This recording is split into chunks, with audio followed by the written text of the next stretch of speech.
How to hide your Facebook profile from public. So if you want to make your Facebook profile or your Facebook account private or hide from public, then what you need to do is just go with your Facebook application. Once you open up your Facebook, now you just need to simply go with the upper right, which has that three bar icon, and now tap on profile. Once you're on the profile, what you need to do is just go with the right side, which has that three dots.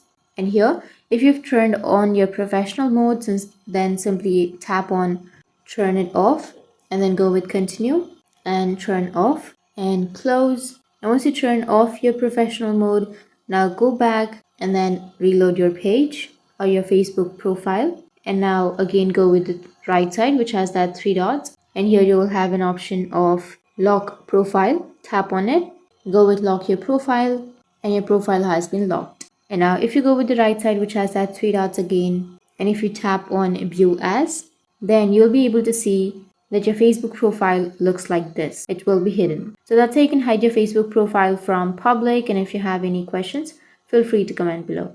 Thanks for watching.